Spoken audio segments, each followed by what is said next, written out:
നമസ്കാരം. ഗുരുവായൂർ ഡിവോട്ടീസ് ഓൺലൈനിലേക്ക് ഏവർക്കും സ്വാഗതം. സർവം കൃഷ്ണമയം. കൃഷ്ണായ വാസുദേവായ ദേവകീനന്ദനായ ച നന്ദഗോപകുമാരായ ഗോവിന്ദായ നമോ നമഃ. നാളത്തെ ദിവസത്തിന് ഒരു പ്രാധാന്യമുണ്ട് കേട്ടോ. ജൂലൈ മാസം 29-ാം തീയതി ബുധനാഴ്ച ഗുരുപൂർണിമയാണ്. വ്യാസപൂർണിമയായിട്ടും പറയാറുണ്ട്. അപ്പോൾ ഈ ഒരു ദിവസത്തിൻ്റെ പ്രത്യേകത എന്താണെന്ന് വെച്ച് കഴിഞ്ഞാൽ, ആ പേര് സൂചിപ്പിക്കുന്നത് പോലെ തന്നെ നമ്മുടെ എല്ലാവരെയും ഗുരുക്കന്മാരെ, ഗുരുനാഥരുടെ അനുഗ്രഹം നേടാനായിട്ടുള്ള ഒരു ദിവസമാണ്. ഇപ്പോൾ ഗുരു എന്ന വാക്കിൻ്റെ അർത്ഥം തന്നെ പറഞ്ഞുകൊണ്ട് നമുക്ക് തുടങ്ങാം കേട്ടോ. ഗു എന്ന് പറഞ്ഞു കഴിഞ്ഞാൽ അജ്ഞത, അങ്ങനെയാണ് അർത്ഥം വരുന്നത്. രു എന്ന് പറഞ്ഞു കഴിഞ്ഞാൽ അത് ഇല്ലാതാക്കുക എന്നാണ് അർത്ഥം. അപ്പോൾ അജ്ഞതയെ ഇല്ലാതാക്കുന്നവർ ആരാണോ അവരാണ് നമുക്ക് ഗുരുനാഥരായിട്ടുള്ളത്. അപ്പം അജ്ഞത എന്ന് പറഞ്ഞു കഴിഞ്ഞാൽ അറിവില്ലായ്മയാണല്ലേ, ഇരുട്ടി നിറഞ്ഞിട്ടുള്ള നമ്മുടെ ജീവിതമാണ് ശരിക്കും പറഞ്ഞു കഴിഞ്ഞാൽ ഈ അജ്ഞത കൊണ്ട് ഉദ്ദേശിക്കുന്നത്. ഒന്നിനെ പറ്റിയിട്ടും അറിവില്ലായ്മ, അതിനെ ഇരുട്ടായിട്ടാണ് സങ്കല്പിക്കാം. ആ ഇരുട്ട് മാറണമെങ്കിൽ അവിടേക്ക് വെളിച്ചം വരണം. അപ്പോൾ ഈ വെളിച്ചം കൊണ്ടുവരുന്നവരാണ്, അറിവിൻ്റെ വെളിച്ചം പകർന്നു തരുന്നവരാണ് നമുക്ക് എല്ലാവർക്കും ഗുരുനാഥര്. അപ്പോൾ ഗുരുനാഥരായിട്ട് പലരായിരിക്കും ഉണ്ടായിരിക്കുക കേട്ടോ. ഈശ്വരന്മാരെ ഗുരുവായിട്ട് കാണുന്നവരുണ്ടായിരിക്കും, മഹാദേവനെ ഗുരുവായിട്ട്, ദക്ഷിണാമൂർത്തി ആയിട്ടുള്ള ഭഗവാനെ ഗുരുവായിട്ട് സങ്കല്പിക്കുന്നവരുണ്ടായിരിക്കും, ഗുരുവായൂരപ്പനെ ഗുരുവായിട്ട് കാണുന്നവരുണ്ടായിരിക്കും. അതോടൊപ്പം തന്നെ ഇപ്പോൾ സുബ്രഹ്മണ്യ സ്വാമി, ഓരോരുത്തരുടെയും ഇഷ്ട ദൈവങ്ങളെ ഗുരുസ്ഥാനത്ത് കണ്ട് ആരാധിക്കുന്നവരുണ്ടായിരിക്കും. കാരണം അവിടെ നിന്നാണ് എല്ലാ വെളിച്ചവും എല്ലാ വഴിയും നമ്മുടെ മനസ്സിൽ തോന്നിപ്പിക്കുന്നത്. അപ്പോൾ അവർ ഗുരുക്കന്മാർ എന്ന രീതിയിൽ സങ്കല്പിക്കുന്നവരുണ്ട്. അതുകൂടാതെ മാതാപിതാക്കളെ ഗുരുവായിട്ട് സങ്കല്പിക്കുന്നവരുണ്ട്. ശരിക്കും പറഞ്ഞു കഴിഞ്ഞാൽ മാതാപിതാ ഗുരുദൈവം എന്നാണല്ലോ പറയുക. മാതാവും പിതാവും ഗുരുക്കന്മാരും കഴിഞ്ഞിട്ടേ ഈശ്വരൻ അവിടെ സ്ഥാനം തന്നെ വരുന്നുള്ളൂ. അപ്പോൾ മാതാപിതാക്കളെ ഗുരുവായിട്ട് സങ്കല്പിക്കുന്നവരുണ്ട്. തീർച്ചയായിട്ടും അവർ നമുക്ക് ഗുരുനാഥർ കൂടിയാണ്. കാരണം ഏറ്റവും ആദ്യം നമുക്ക് പാഠങ്ങൾ പറഞ്ഞു തരുന്നത് നമ്മുടെ മാതാപിതാക്കളാണ്. ഇത് നല്ലതാണ്, ഇത് മോശപ്പെട്ടതാണ്, അങ്ങനെ തെറ്റും ശരിയും ഒക്കെ ഏറ്റവും ആദ്യം പകർന്നു തരുന്നത് മാതാപിതാക്കളായതുകൊണ്ട് തന്നെ മാതാപിതാക്കളെ ഗുരുസ്ഥാനത്ത് കാണുന്നവരുണ്ട്. അതല്ലാതെ നമുക്ക് അക്ഷരം പറഞ്ഞ് പഠിപ്പിച്ച് തന്നിട്ടുള്ള, നമ്മുടെ സ്കൂളുകളിലൊക്കെ നമ്മളെ പഠിപ്പിച്ച് തന്നിട്ടുള്ള, നമുക്ക് ഭഗവാനെ കുറിച്ച് പറഞ്ഞു തന്നിട്ടുള്ള പല പല അറിവുകളെ കുറിച്ച് നമുക്ക് പകർന്നു നൽകിയിട്ടുള്ള നമ്മുടെ ഗുരുക്കന്മാരുണ്ട്. നമ്മുടെ ടീച്ചേഴ്സ് എന്ന് പറഞ്ഞിട്ടുള്ള യഥാർത്ഥ ഗുരുക്കന്മാർ, ഇവരെല്ലാവരും നമ്മുടെ ഗുരുക്കളാണ്. അപ്പോൾ എന്താ ചെയ്യേണ്ടത്? നാളത്തെ ദിവസം ഇവരെ എല്ലാം ആരാധിക്കാനുള്ള ഒരു ദിവസം കൂടിയാണ്. ആരാധന എന്ന് പറഞ്ഞു കഴിഞ്ഞാൽ ഈശ്വരന്മാരെ നമ്മൾ ആരാധിക്കും. മാതാപിതാക്കളെ നമ്മൾ എന്ത് ചെയ്യണം? ചെന്ന് നമസ്കരിക്കുക. നമ്മുടെ ഗുരുക്കന്മാരെ നമ്മൾ ചെന്ന് നമസ്കരിക്കുക. ഗുരുക്കന്മാരെയൊക്കെ ഒന്ന് കാണാനായിട്ട് പോകുക. ഇപ്പോൾ എൻ്റെയൊക്കെ പ്രായത്തിലുള്ള സാധാരണ ആളുകളാണെങ്കിൽ അവരുടെയൊക്കെ ഗുരുക്കന്മാരെന്ന് പറഞ്ഞു കഴിഞ്ഞാൽ കുറച്ച് പ്രായമുള്ളവരൊക്കെ ആയിരിക്കും. അങ്ങനെ ആവാനാണ് സാധ്യത. ചിലപ്പോൾ റിട്ടയർഡ് ആയിട്ടുള്ള ടീച്ചേഴ്സ് ആയിരിക്കും. അതല്ലാതെ നമുക്ക് അറിവ് പകർന്ന നമ്മൾ ഗുരുനാഥരായിരിക്കും. അതല്ലാതെ ചെറിയ കുട്ടികളൊക്കെ ആണെങ്കിൽ അവർ ചെറുപ്പം ടീച്ചേഴ്സൊക്കെ ആയിരിക്കും, അവരുടെ ഗുരുനാഥരായിട്ടുണ്ടായിരിക്കാം. അപ്പോൾ ഏത് വിഭാഗത്തിൽ പെടുന്നവരാണെങ്കിലും നാളത്തെ ദിവസം അവർക്കായിട്ടുള്ള ദിവസമാണ്. അപ്പോൾ സാധിക്കുന്നവരൊക്കെ അവരെ കാണാനൊക്കെ ആയിട്ട് പോകുക. എല്ലാവർക്കും നമ്മളെപ്പോഴും നമ്മളൊരു വിദ്യാർത്ഥിയാണെന്ന് സ്വയം ചിന്തിച്ചു കഴിഞ്ഞാൽ നമുക്ക് നമ്മുടെ യഥാർത്ഥ ഗുരുക്കന്മാരെ നമുക്ക് തിരിച്ചറിയാനായിട്ട് സാധിക്കും. അപ്പോൾ നമ്മൾ വലിയൊരാളാണെന്ന് നമ്മൾ ഒരിക്കലും വിചാരിക്കരുത്.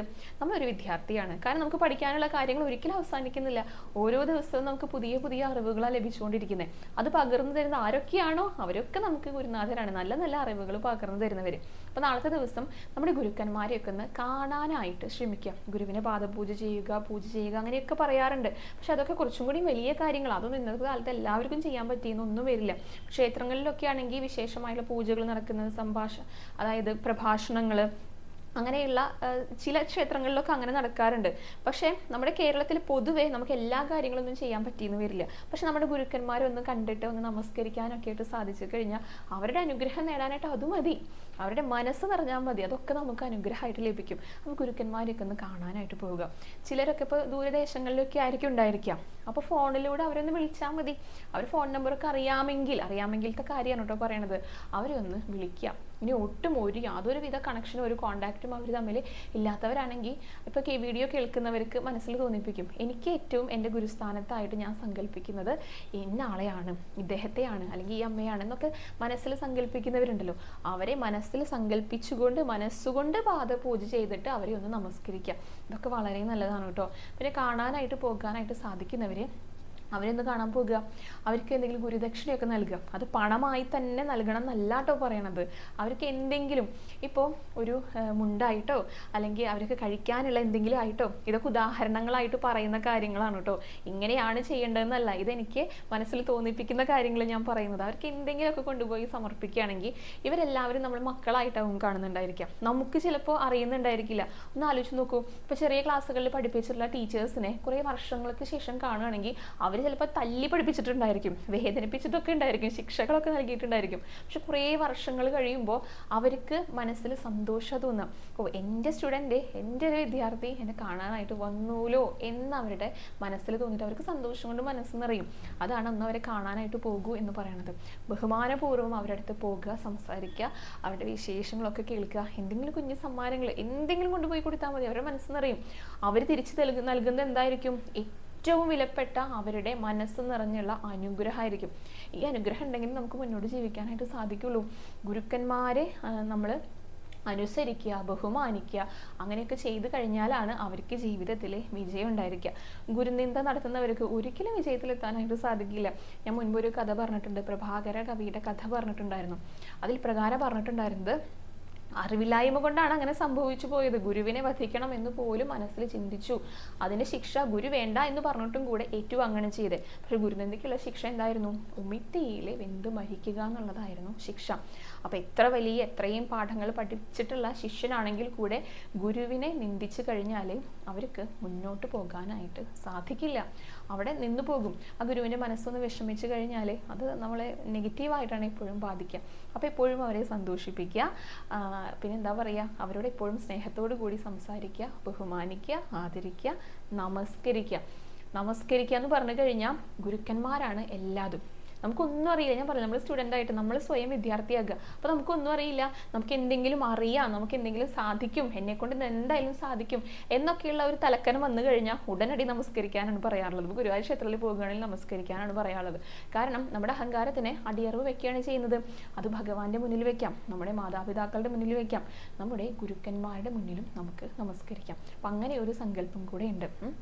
അപ്പോൾ സാധിക്കുന്ന എല്ലാവരും നാളത്തെ ദിവസം ഗുരുവിനെ ഒന്ന് ചെന്ന് കാണാനായിട്ട് സാധിക്കുമെങ്കിൽ പോയിക്കോളൂ കേട്ടോ. അത്രയും വിശേഷപ്പെട്ട ദിവസമാണ്. ഗുരുക്കന്മാരെ ആദരിക്കുന്നതിനുള്ള, അവരുടെ അനുഗ്രഹം നേടാനുള്ള ഒരു ദിവസമാണ്. അപ്പോൾ നമുക്ക് നമ്മുടെ ഭഗവാനെ കാണിച്ചു തരുന്നതും ഗുരുക്കന്മാരാണ്. അപ്പോൾ ഭഗവാനോട് അല്ലെങ്കിൽ ഈശ്വരനോടൊപ്പം തന്നെ തുല്യ സ്ഥാനം നൽകി ആദരിക്കേണ്ടവരാണ് ശരിക്കും പറഞ്ഞു കഴിഞ്ഞാൽ ഗുരുക്കന്മാർ.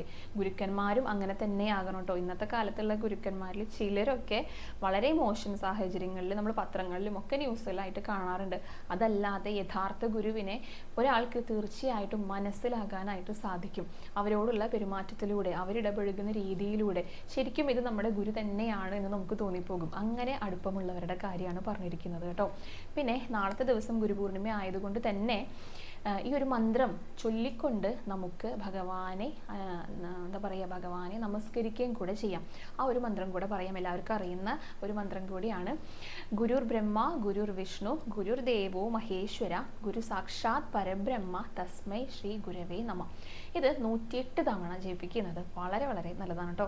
എത്രത്തോളം എല്ലാവർക്കും സാധിക്കുന്നൊന്നും അറിയില്ല. ഓരോരുത്തരുടെ ആ സ്ഥിതിക്ക് അനുസരിച്ച് ജപിക്കുന്നത് വളരെ വളരെ നല്ലതാണ്, പ്രത്യേകിച്ച് നാളത്തെ ദിവസം. അപ്പോൾ നാളെയാണ് ഗുരുപൂർണിമ, വ്യാസപൂർണിമ എന്നും കൂടെ പറയാറുണ്ട് കേട്ടോ. കാരണം വേദവ്യാസനാണ് നമുക്ക് ഇത്രയും മികച്ച, അല്ലെങ്കിൽ നമുക്ക് നമ്മുടെ ജീവിതത്തിൽ പ്രാവർത്തികമാക്കാവുന്ന നിരവധി ഗ്രന്ഥങ്ങൾ രചിച്ചിട്ടുള്ള വ്യാസ മഹർഷിയാണ്. അപ്പം അദ്ദേഹത്തിൻ്റെയും കൂടെ അനുസ്മരിക്കാൻ കൂടി വേണ്ടിയിട്ടാണ് ഇത്. കാരണം ഈ ഗ്രന്ഥങ്ങളെയെല്ലാം നമ്മൾ ഗുരുക്കന്മാരായിട്ടാണ് കാണുന്നത്. അപ്പോൾ വ്യാസപൂർണിമ എന്നും കൂടെ പറയാറുണ്ട്. അപ്പോൾ ഈ പൂർണിമ എന്ന് പറയുമ്പോൾ അത് പൗർണമിയും കൂടിയാണ്. ഈ കർക്കിടക മാസത്തിലെ, ആഷാഢ മാസത്തിലെ പൗർണമിയും കൂടിയാണ്. അപ്പോൾ പൗർണമിക്കും അതിൻ്റെതായിട്ടുള്ള പ്രത്യേകതയുണ്ട്. അപ്പോൾ നാളെയാണ് പൗർണമി. അതായത് ചന്ദ്രൻ ഏറ്റവും കൂടുതൽ ബലവാനായിട്ട് കാണപ്പെടുന്ന ഒരു ദിവസമാണ്. നല്ല വട്ടത്തിൽ വലിയ രീതിയിൽ അമ്പിളിമാമനെ കാണാനായിട്ട് സാധിക്കും. അപ്പോൾ നാളെ എല്ലാവരും ചന്ദ്രനെ കാണുകയും വേണം. ചില പ്രത്യേക ദിവസങ്ങളിലെ ചന്ദ്രനെ ഏറ്റവും കൂടുതൽ പ്രാധാന്യമുള്ള ദിവസങ്ങളിലെ നമ്മൾ ചന്ദ്രനെ കാണണം എന്ന് നിർബന്ധമായിട്ട് പറയാറുണ്ടല്ലോ.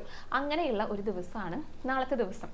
അപ്പോൾ ചന്ദ്രൻ ഉദിക്കാനായിട്ട് തുടങ്ങുന്ന സമയത്ത് നമുക്ക് ആകാശത്തേക്ക് നോക്കി ചന്ദ്രനെ ഒന്ന് കണ്ടു കഴിഞ്ഞ് കുറച്ച് നേരമൊക്കെ പുറത്തിരിക്കുകയാണെങ്കിൽ ഏറ്റവും നല്ലതാണ്.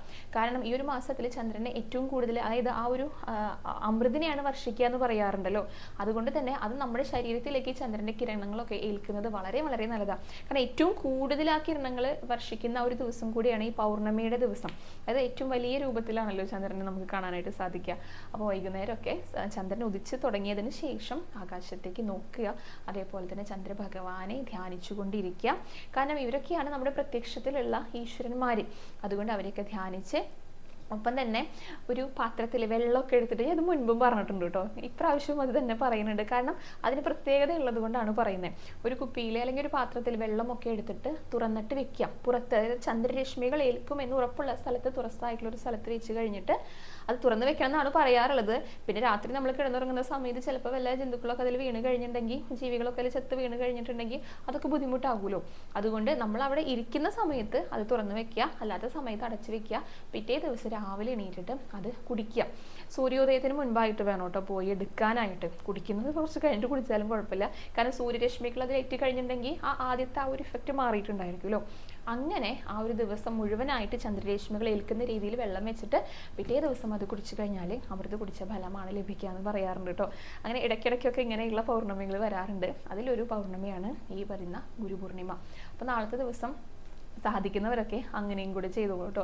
എല്ലാത്തിനും വിശ്വാസമാണ് പ്രധാനം. ഇതൊന്നും അന്ധവിശ്വാസങ്ങളായിട്ടല്ല. നമ്മുടെ പഴയ ആളുകൾ, പൂർവികർ അങ്ങനെയൊക്കെ പറഞ്ഞു തരുന്ന, നമുക്ക് പാരമ്പര്യമായിട്ട് നമുക്ക് അറിഞ്ഞിങ്ങനെ വരുന്ന കുറേ അറിവുകളാണിത്. അപ്പോൾ അത് അറിവുള്ളിടത്തു നിന്ന് നമ്മൾക്ക് കേൾക്കുമ്പോൾ, ഞാൻ അറിവുള്ള ആളെന്നല്ല കേട്ടോ പറയുന്നത്, എനിക്ക് അവരിൽ നിന്നൊക്കെ ലഭിച്ചിട്ടുള്ള കാര്യങ്ങളാണ് ഞാൻ നിങ്ങളുടെ അടുത്ത് പറയുന്നത്. അപ്പോൾ തീർച്ചയായിട്ടും നമ്മൾ എന്തും വിശ്വാസത്തോട് കൂടിയിട്ടാണോ, സമർപ്പണത്തോട് കൂടിയിട്ടാണോ ചെയ്യുന്നത്, തീർച്ചയായിട്ടും അതിൻ്റെ ഫലം ലഭിക്കും. അപ്പോൾ നാളെ വ്യാസപൂർണിമയായിട്ട്, ഗുരുപൂർണിമയായിട്ട് ചന്ദ്രഭഗവാനെ പ്രാർത്ഥിച്ചോളൂ. ഒപ്പം തന്നെ അമൃത് കുടിച്ച ഫലം എല്ലാവർക്കും ഉണ്ടാകട്ടെ എന്നും കൂടെ പ്രാർത്ഥിക്കുകയാണ് കേട്ടോ. ഗുരുവിനെ കാണാനായിട്ട്, ഗുരുവിനോട് ഒന്ന് സംസാരിക്കാനായിട്ട്, ഒന്ന് നമസ്കരിക്കാനായിട്ട് ആരും മടി കാണിക്കണ്ട. സാധിക്കുന്ന എല്ലാവരും ഗുരുക്കന്മാരെ നന്നായിട്ട് നമസ്കരിച്ചോളൂ, ആദരിച്ചോളൂ. അപ്പം ഭഗവാനെയും വിളിച്ചോളൂ. ഭഗവാനും ഗുരുവാണ്. ഭഗവാനെ ഗുരുവായിട്ട് കാണുന്നവരുണ്ടല്ലോ. അപ്പോൾ നന്നായിട്ട് ഭഗവാനെ വിളിക്കുക. എല്ലാവർക്കും നല്ല സന്തോഷകരമായിട്ടുള്ള ഒരു ദിവസം തന്നെ ആകട്ടെ നാളെ എന്നും കൂടെ പ്രാർത്ഥിക്കുകയാണ് കേട്ടോ. അപ്പോൾ ഇനി നമുക്ക് അലങ്കാരം പറയണ്ടേ. ഗുരുവായൂരപ്പൻ്റെ അലങ്കാരം പറഞ്ഞുകൊണ്ട് തുടങ്ങാം കേട്ടോ. ഭഗവാൻ ഇന്നലെ ചെറിയൊരു ഉണ്ണികൃഷ്ണനായിട്ടായിരുന്നു കേട്ടോ. ഒരു കയ്യിൽ വെണ്ണയും പിടിച്ചിട്ടുണ്ട്, ഒരു കയ്യിൽ ഓടക്കുഴലും പിടിച്ചിട്ടാണ് ഭഗവാൻ നിൽക്കുന്നുണ്ടായിരുന്നത്. ചെറിയൊരു ഉണ്ണി എന്ന് പറഞ്ഞാൽ ചെറിയൊരു ഉണ്ണി. അതും ഇന്നലെ അടുത്തുനിന്ന് കാണാനായിട്ട് സാധിച്ചു കേട്ടോ. വളരെ തിരക്ക് കുറഞ്ഞിട്ടുള്ള ഒരു ദിവസമായിരുന്നു ഇന്നലെ വൈകുന്നേരം. അതുകൊണ്ട് തന്നെ സോപാനന്ദ കിട്ടിയിട്ടുണ്ടായിരുന്നത്. അപ്പോൾ ഭഗവാന്റെ ആ ഒരു തിരുമുഖ കവലം നമുക്ക് തൊട്ടടുത്തുനിന്ന് കാണാനായിട്ട് സാധിക്കുമ്പോൾ ഒരു പ്രത്യേക സന്തോഷമൊക്കെ എല്ലാവർക്കും തോന്നാറുണ്ടല്ലേ. പെട്ടെന്ന് തൊഴുതിറങ്ങാനും കൂടെ നല്ല സാധിച്ചു. അപ്പോൾ എല്ലാം കൊണ്ടും നല്ലൊരു ദിവസം കൂടിയായിരുന്നു. ഭഗവാൻ മിടുക്കനായിട്ട് അണിഞ്ഞൊരുങ്ങിയിട്ട് വെണ്ണയും ഓടക്കുഴലും പിടിച്ച് നിൽക്കുകയാണ് കേട്ടോ. ഭഗവാന് 2 തിരുമുടിമാലയുണ്ട്. രണ്ടും ഒരേപോലെ തെച്ചിയും തുളസിയും കൂടെ കോർത്തിട്ടുള്ളതായിരുന്നു. പിന്നെ 2 ഉണ്ടമാലയുണ്ട്. അതിൽ ഭഗവാന്റെ ദേഹത്തോട് ചേർന്ന് കിടക്കുന്നതിലെ താമരയും തെച്ചിയും മാറി മാറി കോർത്തിരിക്കുകയാണ്. പിന്നെ ഒരെണ്ണം തെച്ചിയും തുളസിയും കൂടെ മാറി മാറി കോർത്തിരിക്കുക. കിരീടം ചാർത്തിയിരിക്കുകയാണ് കേട്ടോ. അതിന് മുകളിൽ ചെറിയൊരു കുഞ്ഞു പീലി പോലെ ചാർത്തിയിട്ടുണ്ടായിരുന്നു. നെറ്റിയിൽ ഗോപി തിലകുണ്ട്, കാതുപൂക്കളുണ്ട്, പിന്നെ മാലകളൊക്കെ അണിഞ്ഞിട്ടുണ്ട്. ശരിക്കും പറഞ്ഞു കഴിഞ്ഞാൽ ഈ സോപാനന്ദയിൽ കിട്ടിയപ്പോൾ ഭഗവാന്റെ മുഖത്തേക്ക് തന്നെ നോക്കാനുള്ള ആ ഒരു രീതിയിലായിരുന്നു കേട്ടോ. പിന്നെ ദൂരെ ആ മണ്ഡപത്തിന് അവിടെ നോക്കുമ്പോഴാണ് ഈ കാഴ്ചകളൊക്കെ കണ്ടത്. പക്ഷെ അടുത്തേക്ക് എത്തിയപ്പോൾ മുഖത്തേക്ക് മാത്രമായിരുന്നു ഇന്നലെ നോക്കാനായിട്ട് തോന്നിയിട്ടുണ്ടായിരുന്നത്. അത്രയും നല്ല സുന്ദരനായിട്ടുള്ള ഒരു ഉണ്ണിക്കണ്ണനായിട്ടായിരുന്നു ചാർത്തിയിട്ടുണ്ടായിരുന്നത് കേട്ടോ. അരയിൽ പട്ടൊക്കെ ചുറ്റിയിട്ട് കാൽത്തളകളൊക്കെ അണിഞ്ഞിട്ട് കൈവളകളും തോൾവളകളൊക്കെ ആയിട്ടാണ് വെണ്ണയൊക്കെ പിടിച്ച് ഭഗവാൻ നിൽക്കുന്നുണ്ടായിരുന്നത്. ശരിക്കും യശോദാമ്മയുടെ ഒരു പൊന്നോമനയാണ്. കുറുമ്പനൊന്നായിട്ടല്ലാട്ടോ തോന്നിയേ. യശോദാമ്മ ഭഗവാന് കഴിക്കാനായിട്ട് വെണ്ണയൊക്കെ കൊടുത്തിരിക്കുക. അപ്പം നല്ല അനുസരണയുള്ള കുട്ടിയായിട്ട് അമ്മയുടെ അടുത്ത് നിൽക്കുക ഭഗവാൻ. ഇത് കഴിക്കാനായിട്ട് നിൽക്കുമ്പോഴാണ് നമ്മൾ ഓരോരുത്തരൊക്കെ ആയിട്ട് ഇങ്ങനെ കാണുന്നത്. അപ്പോൾ ഭഗവാന് ഒറ്റയ്ക്ക് കഴിക്കാനായിട്ട് തോന്നില്ലല്ലോ, എല്ലാവരും കൊടുക്കാനായിട്ടല്ലേ തോന്നുക. തന്നെ കാണാൻ വരുന്ന എല്ലാ പ്രിയപ്പെട്ടവർക്കും വെണ്ണ കൊടുക്കാൻ എന്നുള്ള ഭാവത്തിലാണ് ഭഗവാൻ നിൽക്കുന്നുണ്ടായിരുന്നത്. അപ്പോൾ ഓരോരുത്തർക്കായിട്ട് വെണ്ണ ഇങ്ങനെ കൊടുക്കുന്നുണ്ട്. എത്ര കൊടുത്താലും ഭഗവാന്റെ കയ്യിലുള്ള വെണ്ണ കുറഞ്ഞു വരുന്നില്ല. അത്രത്തോളം വാരി വാരി ഇങ്ങനെ കൊടുത്തുകൊണ്ടിരിക്കുക നമ്മുടെ ഉണ്ണികൃഷ്ണൻ. അപ്പോൾ നമ്മളെന്താ ചെയ്യണ്ടേ? ഈ വെണ്ണയൊക്കെ സന്തോഷപൂർവ്വം ഭഗവാനിൽ നിന്ന് സ്വീകരിക്കുക മാത്രമേ വേണ്ടുള്ളൂ. അത്രയേ വേണ്ടൂ. ബാക്കിയെല്ലാം ഭഗവാൻ നമുക്ക് നൽകിക്കോളും. അപ്പോൾ ഈ വെണ്ണയൊക്കെ ലഭിക്കാനായിട്ട്, അത് ലഭിക്കണമെങ്കിൽ ഭഗവാനോട് ഒരു അടുപ്പം നമുക്ക് എല്ലാവർക്കും ഉണ്ടായിരിക്കണം അല്ലേ. അത് ഭഗവാന്റെ കഥകളിലൂടെ, ഭഗവാന്റെ ചിത്രങ്ങൾ കാണുന്നതിലൂടെ, ഭഗവാന്റെ കീർത്തനങ്ങൾ ആലപിക്കുന്നതിലൂടെ, കേൾക്കുന്നതിലൂടെ, ഇതിലൂടെ എല്ലാം ഭഗവാനോടുള്ള ഒരു അടുപ്പം, ഭഗവാനുമായിട്ട് സംവദിക്കുന്നതിലൂടെ, ഭഗവാനെ പ്രാർത്ഥിക്കുന്നതിലൂടെ, തൊഴുന്നതിലൂടെ, നമസ്കരിക്കുന്നതിലൂടെ, ഇതിലൂടെയൊക്കെ ഒരു അടുപ്പം ഉണ്ടാകണം.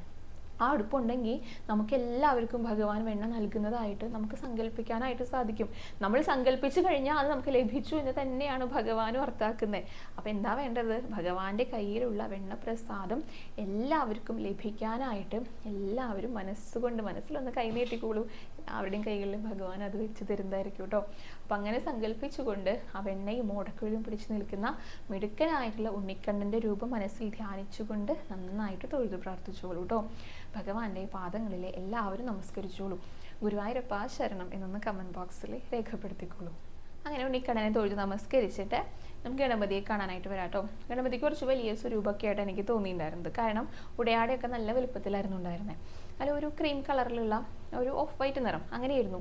അതിൽ നിറയെ സ്വർണത്തിൻ്റെ നിറത്തിൽ ഡിസൈനുകൾ, ചെറിയ പൊട്ടുകളൊക്കെ ഒട്ടിച്ചു പോലത്തെ നല്ല സ്വർണ്ണ കസവൊക്കെ ആയിട്ട് നല്ല ഭംഗിയുള്ള ഒരു ഉടയാടയായിരുന്നു ഗണപതിക്ക് ഉണ്ടായിരുന്നത്. പിന്നെ പച്ചയും ചുവപ്പും കല്ലുകൾ പതിപ്പിച്ചിട്ടുള്ള, മാറി മാറിയിട്ട് പച്ച ചുവപ്പ് അങ്ങനെ കല്ലുകളുള്ള ഒരു മാല ഉണ്ടായിരുന്നു. നെറ്റിയിലൊരു പൊട്ട്, തുമ്പിയിലൊരു പൊട്ട്, ശരീരത്തിൻ്റെ ഈ 2 ഭാഗങ്ങളിലായിട്ട് സ്വർണ്ണ പൊട്ടുകൾ ഒട്ടിച്ച് വെച്ചിട്ടുണ്ട് കേട്ടോ. പിന്നെ നെറ്റിയിലെ സ്വർണ്ണപ്പൊട്ടിന് മുകളിലായിട്ട് ഒരു വി ഷേപ്പ് ഉണ്ട്. അത് കിരീടത്തിൽ നിന്ന് ബന്ധിപ്പിച്ചിട്ടുള്ള ഒരു വി ഷേപ്പാണ്, വെളുത്ത നിറത്തിലെ. പിന്നെ അതിന് മുകളിലേക്ക് അങ്ങോട്ട് കിരീടം ചാർത്തിരിക്കാം. മനോഹരമായിട്ട് കിരീടം ചാർത്തിയിട്ടുണ്ട് കേട്ടോ. അത് ചന്ദനവും പിന്നെ ചുവന്ന പട്ടും വെളുത്ത നൂലും ഒക്കെ കൂടി ചേർന്ന് ഒട്ടിച്ചിട്ടുള്ള ഭംഗിയായിട്ടുള്ള ഒരു കിരീടമാണ് ഗണപതിക്ക് ഉണ്ടായിരുന്നത്. അപ്പോൾ നല്ല ഭംഗിയുണ്ട് ഗണപതിനെ കാണാനായിട്ടും. അതായിരുന്നു ഇന്നലത്തെ ഗണപതിയുടെ അലങ്കാരം. അപ്പോൾ എല്ലാവരും ഗണപതിയുടെ രൂപവും ഭാവവും ഒക്കെ നന്നായി മനസ്സിൽ കണ്ടുകൊണ്ട് തൊഴുതു പ്രാർത്ഥിച്ചോളൂ കേട്ടോ. ഗണപതിക്ക് മുന്നിൽ എല്ലാവരും ഒന്ന് ഏത്തമിട്ടോളൂ. ഇനി ഭഗവതിയമ്മേനെ കാണാനായിട്ട് പോകാം. ഭഗവതിയമ്മയെ കഴിഞ്ഞ ദിവസങ്ങളിലൊക്കെ നല്ല സുന്ദരിയായിട്ടായിരുന്നു കേട്ടോ ഇരിക്കുന്നുണ്ടായിരുന്നത്. വലിയ അലങ്കാരങ്ങൾ, അങ്ങനെ സ്പെഷ്യൽ ആയിട്ടുള്ള അലങ്കാരങ്ങൾ അങ്ങനെയൊന്നുമല്ല. പക്ഷെ ഭഗവതിയമ്മയുടെ മുഖം കാണാനായിട്ട് നല്ല ചന്തം ഉണ്ടായിരുന്നു. സുന്ദരിയായിട്ടിരിക്കുന്ന ഭഗവതിയായിരുന്നു. ഇന്നലെ അങ്ങനെ തന്നെയാണ്. ചുവപ്പും മഞ്ഞയും കൂടിയിട്ടായിരുന്നു ഉടയാടകളിൽ ഉണ്ടായിരുന്നത് കേട്ടോ. പിന്നെ കഴുത്തിൽ മാലയായിട്ടല്ല അണിഞ്ഞിരിക്കുന്നത്, സ്വർണ്ണപ്പൊട്ടുകളാണ്. അത് കാതിലുണ്ട് സ്വർണ്ണപ്പൊട്ട് വെച്ചിട്ട് ഇങ്ങനെ ചുവടെ ഇങ്ങനെ ഓരോരോ പൊട്ടുകൾ വെച്ചിട്ട് അതൊരു മാല പോലെ തോന്നും. അത് ഭഗവതിയമ്മയുടെ മുഖത്തിന് ഇങ്ങനെ ആ താഴ്ഭാഗത്തായിട്ട് കൃത്യം ഒരു അർദ്ധവൃത്താകൃതിയിലുണ്ടായിരുന്നു. പിന്നെ ചുണ്ടൊക്കെ നന്നായി ചുവപ്പിച്ചിട്ടാണ് ഇരിക്കുന്നത്. നെറ്റിയിലൊരു സ്വർണ്ണഗോപി വെച്ചിട്ടുണ്ട്. കണ്ണുകളൊക്കെ കാണാനായിട്ട് നല്ല ഭംഗിയുണ്ടായിരുന്നു കേട്ടോ. അങ്ങനെ വാലിട്ട് എഴുതിയ കണ്ണുകൾ എന്ന് പറയില്ലേ, അങ്ങനെ. പിന്നെ നെറ്റിയുടെ ഭാഗത്തായിട്ട് പിന്നെയും സ്വർണ്ണ പൊട്ടുകൾ വെച്ചിട്ട് ഏകദേശം മധ്യഭാഗത്ത് എത്തുമ്പോൾ കുഞ്ഞു കുഞ്ഞു സ്വർണ്ണ തിലകങ്ങൾ കൊണ്ട് അലങ്കരിച്ചിട്ടുണ്ട്. അതുകൂടാതെ കിരീടം അതിന് പുറമേ ആയിട്ട് ചാർത്തിയിട്ടുണ്ട്. അത് ചന്ദനം കൊണ്ടും വെളുത്ത നൂലുകൊണ്ടും ഈ ചുവന്ന പട്ടുകൊണ്ടും ഒക്കെ ആയിട്ട് നല്ല ഭംഗിയുള്ള പ്രഭാവലയൊക്കെ ആയിട്ടുള്ള ചെറിയൊരു കിരീടം പോലെയാണ് കേട്ടോ. കൂടുതലും ഈ തിലകങ്ങളുടെ ശോഭയാണ് നമ്മുടെ കണ്ണുകളിലേക്ക് വരിക. പുറകിൽ ചെറുതായിട്ട് കിരീടം കൂടെ ചാർത്തിയിട്ടിരിക്കുന്ന സുന്ദരിയായിട്ടായിരുന്നു ഇന്നലെ ഭഗവതി ഉണ്ടായിരുന്നത്. അപ്പോൾ ഭഗവതിയുടെ ആ ഒരു രൂപം എല്ലാവരും മനസ്സിൽ ധ്യാനിച്ചുകൊണ്ട് തൊഴുതു പ്രാർത്ഥിച്ചോളൂ കേട്ടോ. പ്രത്യേകിച്ച് ഇന്ന് ചൊവ്വാഴ്ചയും കൂടിയാണ്, കർക്കിടക മാസത്തിലെ ചൊവ്വാഴ്ചയാണ്. അപ്പോൾ ഭഗവതിയെ ആരാധിക്കാനുള്ള പ്രത്യേകം പ്രാർത്ഥനകൾ നൽകാനുള്ള ഒരു ദിവസം കൂടിയാണ്. അപ്പോൾ എല്ലാവരും ഭഗവതിയുടെ അനുഗ്രഹത്തിനായിട്ട് പ്രാർത്ഥിച്ചോളൂ. ഭഗവതി അമ്മയ്ക്ക് മുന്നിലായിട്ട് എല്ലാവരും ഒന്ന് നമസ്കരിച്ചോളൂ. ഇനി നമുക്ക് അയ്യപ്പനെ കാണാം കേട്ടോ. അയ്യപ്പനെ കറുപ്പ് നിറത്തിലായിരുന്നു ഉടയാട. നല്ല തിളങ്ങുന്ന കസവിൻ്റെ അരയിൽ ഒരു ചുവന്ന പട്ടും കൂടെ ചുറ്റിയിട്ടുണ്ട്. അതും കസവിൻ്റെ പട്ടാണ്. പിന്നെ വലത്തെ കയ്യിൽ കദളിപ്പഴം പിടിച്ചിട്ടുണ്ട് അയ്യപ്പൻ. ഇടത്തെ കയ്യിൽ ഓടക്കുഴലും കൂടെ പിടിച്ചിട്ടുണ്ട് കേട്ടോ. പിന്നെ കഴുത്തിലൊരു മാല ഇട്ടിട്ടുണ്ട്. അതുകൂടാതെ ഒരു ഗോപി തിലകം കൂടെ കഴുത്തിൽ വെച്ചിട്ടുണ്ട്. കാതുകളിലൊക്കെ ഇങ്ങനെ കല്ലുകൾ പതിപ്പിച്ച കുഞ്ഞു കുഞ്ഞു കമ്മലുകളാണ്, വെള്ളയും നീലയൊക്കെ കല്ലുകൾ പതിപ്പിച്ചിട്ട് നന്നായി ചിരിച്ചിരിക്കുന്ന അയ്യപ്പനാണ്. നെറ്റിയിൽ യു ഷേപ്പിലെ ഒരു ഗോപിയുണ്ട്. പിന്നെ ഒരു തിലകം കൂടെ വെച്ചിട്ടുണ്ട്. കിരീടത്തിന് പകരമായിട്ടേ അയ്യപ്പൻ്റെ ഇടതുവശത്തായിട്ട് കുറച്ചിങ്ങനെ ചെരിഞ്ഞിട്ട് ഒരു ചന്ദ്രകലയുണ്ട്, ഒരു മയിൽപ്പീലിയും കൂടി ഉണ്ട് കേട്ടോ. അപ്പോൾ കയ്യിൽ ഓടക്കുഴലുണ്ട്, നിറകിൽ ചന്ദ്രകലയും മയിൽപ്പീലിയും കൂടെ വെച്ചിട്ടാണ് അയ്യപ്പൻ ഇരിക്കുന്നുണ്ടായിരുന്നത്. അപ്പോൾ ഒരു പ്രത്യേക ഭംഗിയൊക്കെ ഉണ്ട് കാണാനായിട്ട് കേട്ടോ. ഈ മയിൽപ്പീലി നമ്മൾ തൊട്ടടുത്ത് നിന്ന് നോക്കിയാലേ കാണുള്ളൂ. ദൂരെ നിന്ന് നോക്കുമ്പോൾ മയിൽപ്പീലിക്ക് തിളക്കം കുറഞ്ഞ കാരണം അത് പെട്ടെന്ന് കാണില്ലല്ലോ. അപ്പോൾ മയിൽപ്പീലിയും കൂടെ ശിരസിൽ ചൂടിയിട്ടായിരുന്നു അയ്യപ്പൻ ഇരിക്കുന്നുണ്ടായിരുന്നത്. അപ്പോൾ എല്ലാവരും അയ്യപ്പൻ്റെ ആ രൂപമൊക്കെ നന്നായി മനസ്സിൽ കണ്ടുകൊണ്ട് അയ്യപ്പൻ്റെയും അനുഗ്രഹത്തിനായിട്ട് തൊഴുതു പ്രാർത്ഥിച്ചോളൂ കേട്ടോ. എല്ലാവരും അയ്യപ്പന് മുന്നിൽ മനസ്സുകൊണ്ടൊന്ന് നമസ്കരിച്ചോളൂ. അപ്പോൾ ഇത്രയൊക്കെ കാര്യങ്ങളാണ് ഇന്നത്തെ വീഡിയോയിൽ ഉൾക്കൊള്ളിച്ചിരിക്കുന്നത് കേട്ടോ. തീർച്ചയായിട്ടും നമ്മുടെ ഗുരുവിനെ നമുക്ക് ആദരിക്കാനുള്ള ഒരു സമയമാണ്. എപ്പോഴും അവരെ മനസ്സിൽ നമ്മൾ ചിന്തിക്കണം, അവരെ പറ്റി നമ്മൾ ചിന്തിക്കുക തന്നെ വേണം. പക്ഷേ ഈ ഒരു ദിവസമെങ്കിലും നമുക്കതിനെ ഒരു ദിവസം മാറ്റി വെച്ചിരിക്കുകയാണ്. അപ്പോൾ സാധിക്കുന്ന എല്ലാവരും മുൻപ് പറഞ്ഞതുപോലെ തന്നെ ഗുരുക്കന്മാരെ തൊട്ടടുത്തൊക്കെ ഉണ്ടെങ്കിൽ തീർച്ചയായിട്ടും കാണാൻ പോവുക. കുറച്ച് സമയമൊക്കെ അവരുമായിട്ട് സ്പെൻഡ് ചെയ്യുക. അവർക്ക് എന്തെങ്കിലും ഗുരുദക്ഷിണൊക്കെ നൽകിയിട്ട് വരിക കേട്ടോ. അപ്പോൾ അവരുടെ അനുഗ്രഹം ധാരാളമായിട്ട് നമുക്ക് ഓരോരുത്തർക്കും ലഭിക്കും. അതുണ്ടെങ്കിലേ നമുക്ക് മുന്നോട്ട് പോകാനായിട്ട് സാധിക്കുകയുള്ളൂ. കാരണം അവരാണ് നമുക്കെല്ലാം പകർന്ന് തരുന്നവർ. നമ്മുടെ മുന്നോട്ടുള്ള ജീവിതത്തിനുള്ള വെളിച്ചം നൽകുന്നത് അവരാണ്. അപ്പോൾ ഗുരുക്കന്മാരെയൊക്കെ കാണേണ്ടത് അത്യാവശ്യമാണ്. പിന്നെ ഇപ്പോൾ കുറച്ച് ദിവസങ്ങളായിട്ട് വീഡിയോ ഒക്കെ ഇടയ്ക്ക് സ്കിപ്പ് ചെയ്യുന്നതുകൊണ്ടേ നമുക്ക് നാമജപം ഒന്നും കൃത്യമായിട്ട് എണ്ണിക്കൊണ്ട് വരാനായിട്ട് എനിക്ക് സാധിക്കുന്നില്ല കേട്ടോ. കുറേ പേര് ഇപ്പോൾ നാമജപമൊക്കെ ഇടാനായിട്ട് മറക്കുന്നുണ്ട്. ഞാനും എണ്ണിക്കൊണ്ട് വരുന്നൊന്നുമില്ല. അപ്പോൾ നമുക്ക് പിന്നെയും അത് തുടങ്ങാമെന്ന് വിചാരിക്കുകയാണ്. ഇനി വരുന്ന ദിവസങ്ങളിലെല്ലാം ഗുരുവായൂരപ്പൻ്റെ അനുഗ്രഹം കൊണ്ട് വീഡിയോ ഉണ്ടാകുമെന്ന് നമുക്ക് പ്രതീക്ഷിക്കാം കേട്ടോ, ഗുരുവായൂരപ്പൻ്റെ നിശ്ചയം പോലെ. അപ്പോൾ എല്ലാവരും നാമജപം എഴുതാനായിട്ട് മറക്കണ്ട. എല്ലാ ദിവസവും നാമം ജപിക്കുന്നത് കൗണ്ട് ചെയ്തിട്ട് നമ്മുടെ വീഡിയോയ്ക്ക് ചുവടെയായിട്ട് വന്ന് എഴുതുക കേട്ടോ. ഇപ്പോഴും ചിലരൊക്കെ ചോദിക്കുന്നുണ്ട് എങ്ങനെയാണ് നാമജപം എന്നൊക്കെ. ഒന്നുമില്ല, നാമം ജപിക്കുക, നാരായണനാമം ആണെങ്കിൽ നാരായണനാമം ജപിക്കുന്ന സമയത്ത് അത് എണ്ണാനുള്ള ഉപാധികളൊക്കെ ഉണ്ട് കേട്ടോ. വിരലിൽ എണ്ണം പിടിക്കാം, അല്ലെങ്കിൽ ടാലി കൗണ്ടറോ അല്ലെങ്കിൽ ജപമാലയോ ഒക്കെ ഉപയോഗിച്ചിട്ട് എണ്ണിയിട്ട് ആ എണ്ണം എത്രയാണെന്ന് വെച്ചാൽ നമ്മുടെ വീഡിയോയ്ക്ക് ചുവടെയായിട്ട് കമൻറ്റ് ബോക്സിൽ കമൻറ്റ് ചെയ്ത് കഴിഞ്ഞാൽ പിറ്റത്തെ ദിവസം ഞാനിതെല്ലാം കൂടെ എണ്ണിയിട്ട് കൊണ്ടുവന്നിട്ട് പറയും. അത് ഭഗവാനോടുള്ള ഒരു അടുപ്പം ഉണ്ടാകാൻ വേണ്ടിയിട്ട്, നാമജപം നമ്മുടെ ജീവിതത്തിൻ്റെ ഒരു ഭാഗമാകാൻ വേണ്ടിയിട്ടാണ് അങ്ങനെ പറയുന്നത് കേട്ടോ. അപ്പോൾ നാമജപം എണ്ണിയിട്ട് എഴുതാനായിട്ട് ആരും മറക്കണ്ട. നമുക്ക് അടുത്ത ദിവസം മുതൽ കൃത്യമായിട്ട് അത് കൊണ്ടുവരാമെന്ന് വിചാരിക്കുകയാണ്. അപ്പോൾ ഇന്നത്തെ വീഡിയോ ഇവിടെ അവസാനിക്കുകയാണ് കേട്ടോ. കൂടുതൽ വിശേഷങ്ങളും അലങ്കാരങ്ങളും ഒക്കെ ആയിട്ട് നാളത്തെ വീഡിയോയിൽ കാണാം. ഹരേ കൃഷ്ണ, ഹരേ ഗുരുവായൂരപ്പ.